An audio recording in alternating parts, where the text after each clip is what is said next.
నీవు ఏ కోరికతో వెళ్ళిపోయావో ఆఖరణ మనసు దేన్ని పట్టుకుందో దాన్ని ఆయన పట్టుకుంటాడు. ఏమిరా నీకు మనుష్య శరీరం ఇచ్చాను, నువ్వు దేన్ని పట్టుకున్నావు? ఆఖరణ పొలాలు పట్టుకున్నావు. నా పొలం ఏమైపోతుందో, నా పొలం ఏమైపోతుందో, నా పొలం ఏమైపోతుందో అని పట్టుకున్నావు. కాబట్టి విషక్రిమివి కా. పొలంలో తిరగాలంటే నా పొలం ఏమైపోతుందో అంటే ఎవడైనా వస్తే వాడిని కరవాలి, వాడికి అనుకూలమైన వాడంటే ఊరుకోవాలి. అందుకని ఓ పావును చేసి ఓ పుట్టలో ఉంచుతాడు. అలాంటి పిచ్చి పిచ్చి ఆలోచనలతో ఆర్తచింత అంటారు, కోరికలతో వెళ్ళిపోయినా తల పగిలిపోతేనే మళ్ళీ శరీరం వదులుతాడు. రౌద్ర చింతతో వెళ్ళిపోతాడు ఒక్కొక్కడు. వెళ్ళిపోయేటప్పుడు ఫలానా వాడి మీద కక్ష, వాడు ఉండిపోయాడు, వాడికి ఏం అవ్వలేదు, నేను వెళ్ళిపోతున్నానన్న బెంగతో వెళ్ళిపోతాడు. అప్పుడు రౌద్ర చింత. వాణ్ణేదో చెయ్యాలనుకున్నాడు కాబట్టి విషక్రిమిగానే వస్తాడు. తేలు, జెర్రు, పాము, మండ్రకప్పో ఏదో అవి వస్తాడు. ఆ పిచ్చి ఎప్పుడు విరుగుతుందంటే మరుడు జన్మలో తల బదలు కొడతారు. ఓ పాము కనపడింది అనుకోండి, తలవేపు కొట్టేస్తారు. కొట్టినప్పుడు తల పగిలిపోతుంది. ఆ తల పగిలిపోయినప్పుడు కర్రలతో కొట్టి చంపేసినప్పుడు ఈ వెనక ఉన్న చింత పోతుంది. కానీ మనుష్య శరీరం ఇవ్వరు. చేసుకున్నటువంటి పాపాలు అనుభవించడానికి కొన్ని కోట్ల జన్మలు మళ్ళీ కిందకు పంపించేస్తారు. తిరియక్కులుగా కానీ స్థావరంగా కానీ జంగమంగా కానీ వెళ్ళిపోతాడు. స్థావరము అంటే ఇక కదలలేకుండానే ఉంటాడు. ఓ చెట్టు ఉందనుకోండి, అదేమి ఓ మేక వచ్చేస్తోంది తినేస్తోంది అని తెలిసినా అదేమి పక్కకి వెళ్ళలేదు, అలాగే ఉండాలంతే భూమిలో. దాన్ని స్థావరములు అంటారు. జంగమములు అంటే కదులుతాయి. ఏదో మేక, గొర్రె, కుక్క, పిల్లి, నంది, పిల్లి ఇలాంటివన్నీ కూడా జంగమములు.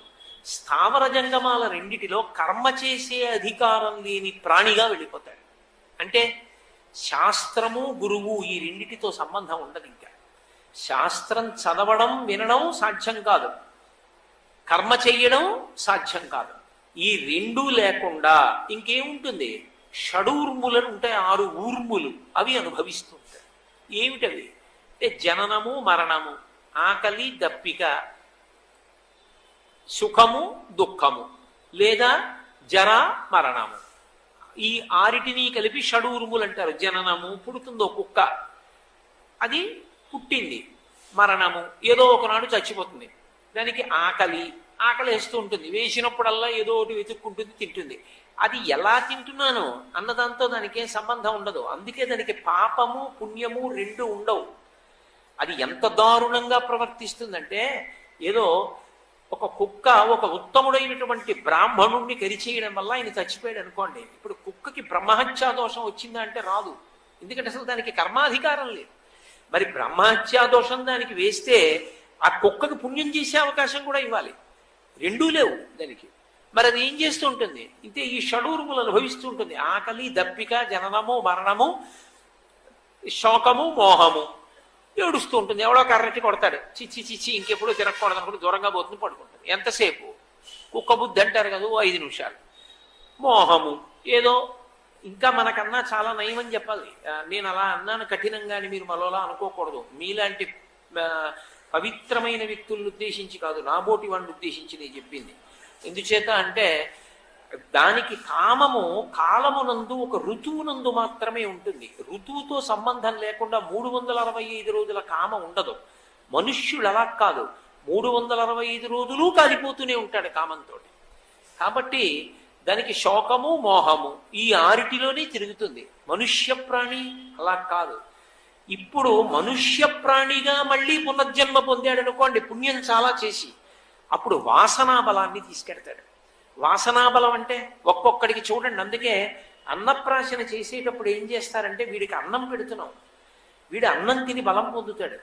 ఇప్పుడు ఈ బలం పొందినటువంటి శరీరంతో వీడు ఏం చేయబోతున్నాడు? అసలు వీడి వాసనా బలం ఏమిటి, వీడు ఏం చేస్తాడు రాబోయే రోజుల్లో అన్నది గమనించడానికి ఓ భగవద్గీత పెడతారు, డబ్బులు పెడతారు, బంగారం పెడతారు, ఏదో అక్కడ వెండి సామాను పెడతారు.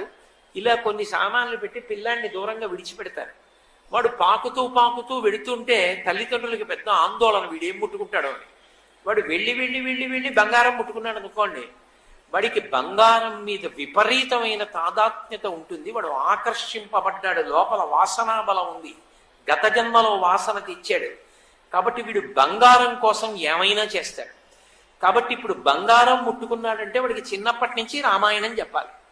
అది విరుగుతుంది. అప్పుడు ఒక్కొక్కటి విరగడానికి ఒక్కొక్కటి ఉంటుంది. మురికి నీళ్లలో ఇండి బిగింజ అయ్యాలి. వాడు భగవద్గీత పట్టుకున్నాడు అనుకోండి, అమ్మయ్య మా వాడు భగవద్గీత పట్టుకున్నాడని ఇంగ్లీష్ మీడియం స్కూల్లో వేసి వదిలేయకూడదు. వాడిని మంచి గురువుగారి దగ్గరికి తీసుకెళ్ళడం, రోజు ఇంట్లో భగవద్గీత వినిపించడం చెయ్యాలి. అది వృద్ధిలోకి రావడానికి.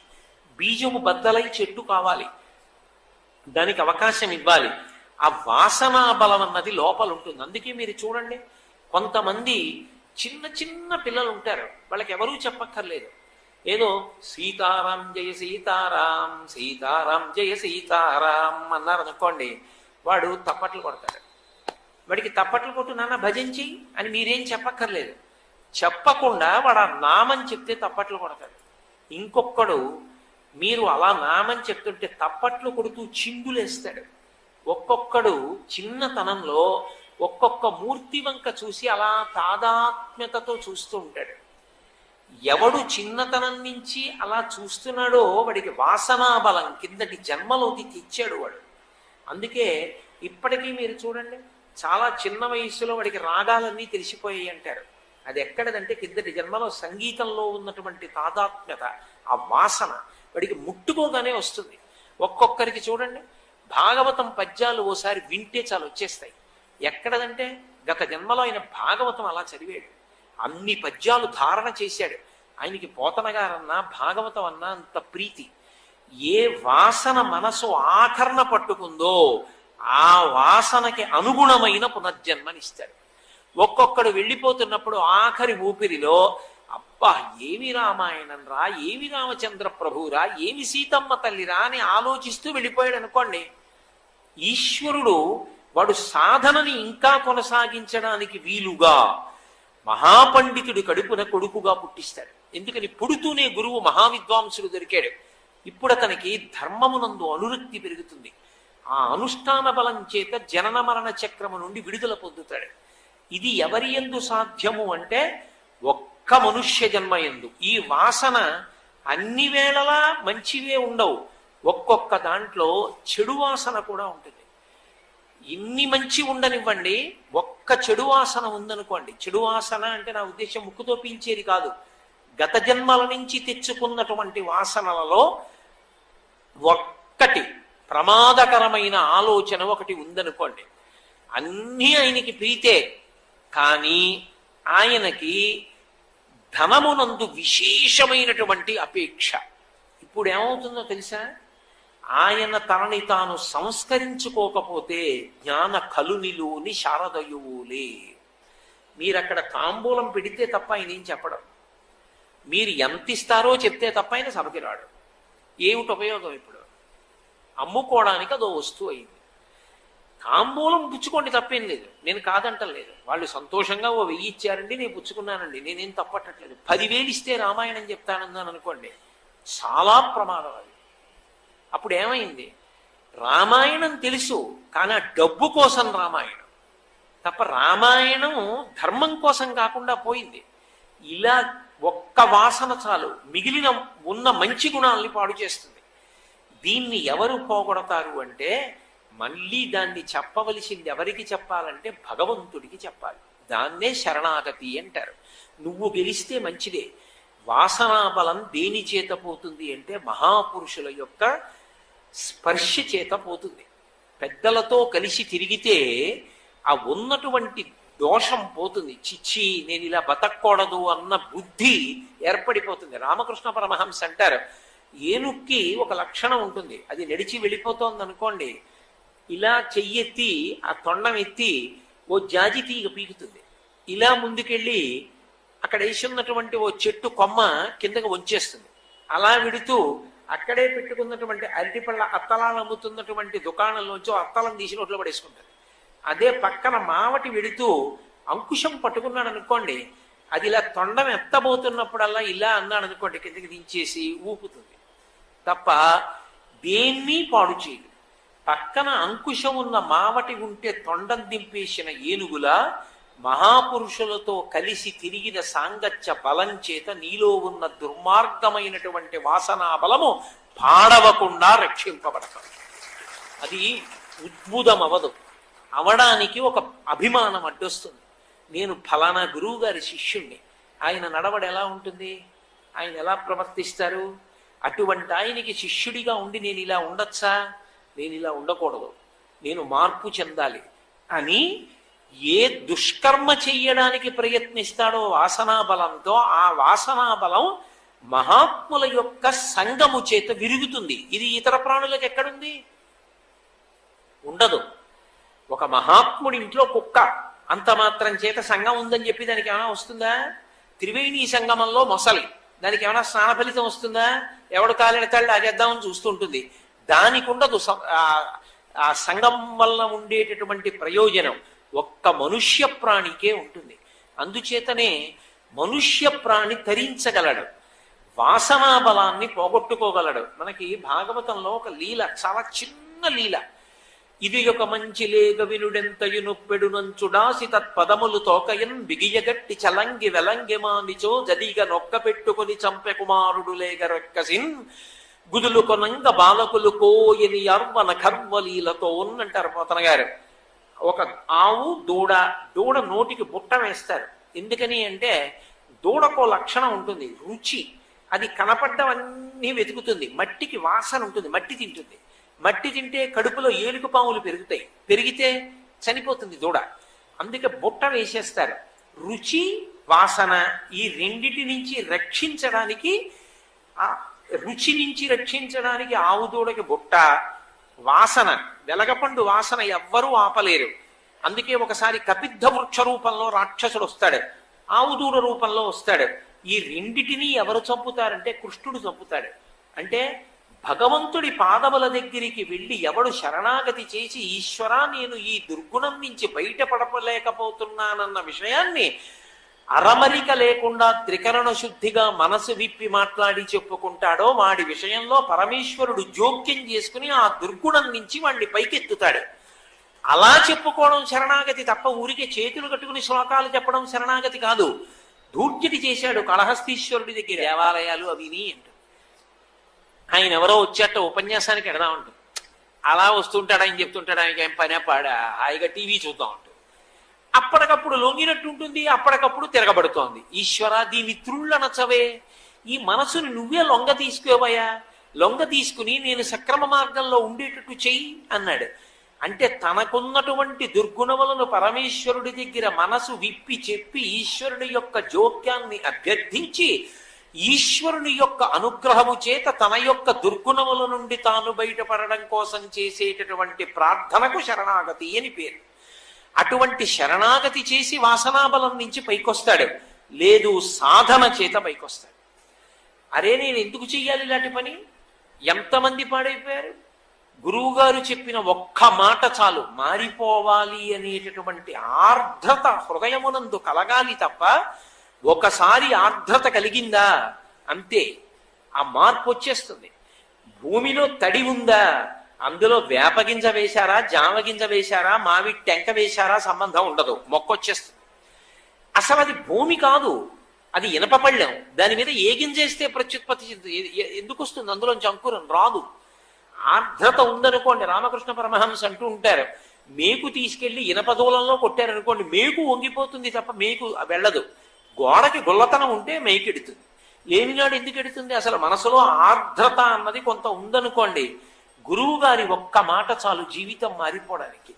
అందుకే భగవాన్ రమణులు అంటుండేవారు, మిగిలినటువంటి జంతువులు అరణ్యంలో ఎన్నో అరుస్తూ ఉంటాయి, అరుపులకి ప్రాధాన్యత ఉంటుంది, అది అడవి కాబట్టి అరుస్తాయి. సింహం అలా కాదు, వచ్చి ఒక పెద్ద గర్జన చేస్తుంది. సింహ గర్జన విన్నాయా, మిగిలిన జంతువులన్నీ పారిపోతాయి.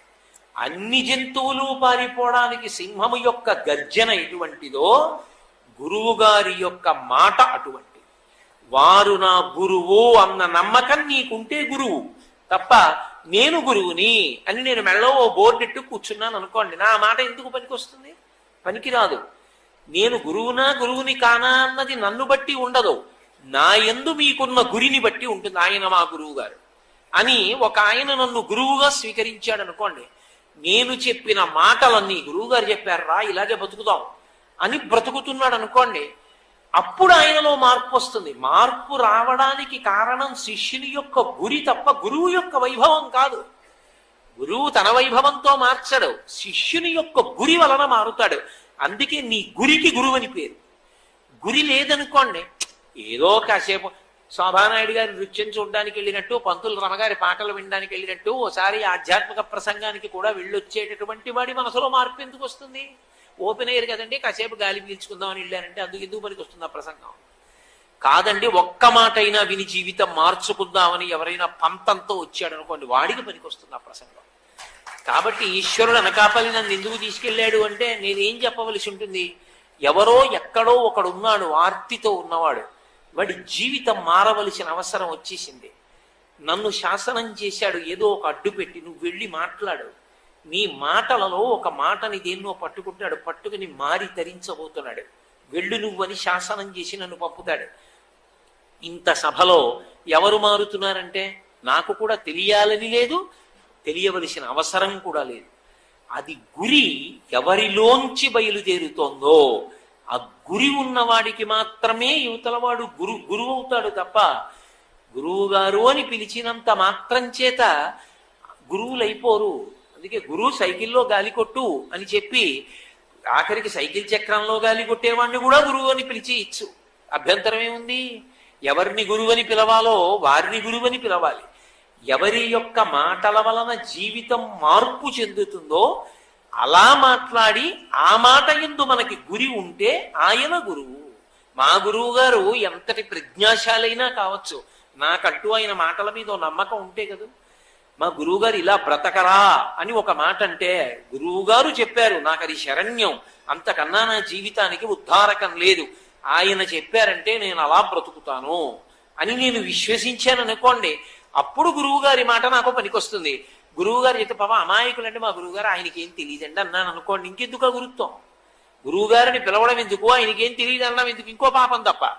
కాబట్టి గురి అన్నది మన వైపు నుండి ఉంటుంది. మన వైపు నుండి ఉన్న గురి చేత అవతల వారి మాటలు మనని ప్రభావితం చేసి జీవితంలో మార్పు తెచ్చుకొనుటకు హేతువులైతే అప్పుడు గురిని పొంది గురువై ఆ గురువు వలన, గురువు యొక్క మాటల వలన మార్పు చెందుతాడు. ఇది ఈ వాసనా బలాన్ని పోగొట్టుకోవడం అన్నది ఎవరి వలన సంభవం అంటే గురువు యొక్క వాక్కు వలన సంభవము. ఎప్పుడో గురువు గారు చూశారు, తప్పురా నాన్న ఇంక చెయ్యికా పని అన్నారు, అంతే మనిషి. సదాశివ బ్రహ్మేంద్రులు మహావిద్వాంసులు, కామకోటి మఠానికి ఎవరు వెళ్ళినా ఓడిపోయేవారు ఆయన దగ్గర వాదనలో, అందరితో వాదించేవారు. ఎవరో వెళ్ళి గురువు గారికి చెప్పారు, అసలు మీ శిష్యుడు మౌనంగా కూర్చోడా, ఆయన ప్రశాంతంగా మౌనంగా కూర్చునే రోజు ఉంటుందా, ఇలా ఎప్పుడు వాదనలే చేస్తాడా అని. గురువు గారు పిలిచి అడిగారు, ఏరా నువ్వు మాట్లాడని రోజు ఉండదా అన్నారు. గురువు గారు ఈనాటి నుండి శరీరం పడిపోయే వరకు మాట్లాడను, గురువు గారి ఆజ్ఞ, సదాశివ బ్రహ్మేంద్రునికి మాట్లాడలేదు. అది గురు శిష్య సంబంధం అంటే, అది గురువు మీద శిష్యునికి ఉండేటటువంటి నమ్మకం అంటే. ఆ విశ్వాసం ఉన్నదే అది వాసనా బలాన్ని పోగొట్టేస్తుంది. గత జన్మలలో ఏ వాసనా బలం ఉండనివ్వండి, తప్పురా అని గురువు అన్న ఒక్క మాటకి వదిలిపెట్టేస్తాడంతే. అది సంస్కారమును పొందుట అన్న మాటకి అవకాశం ఎక్కడుంటుంది అంటే ఒక్క మనుషు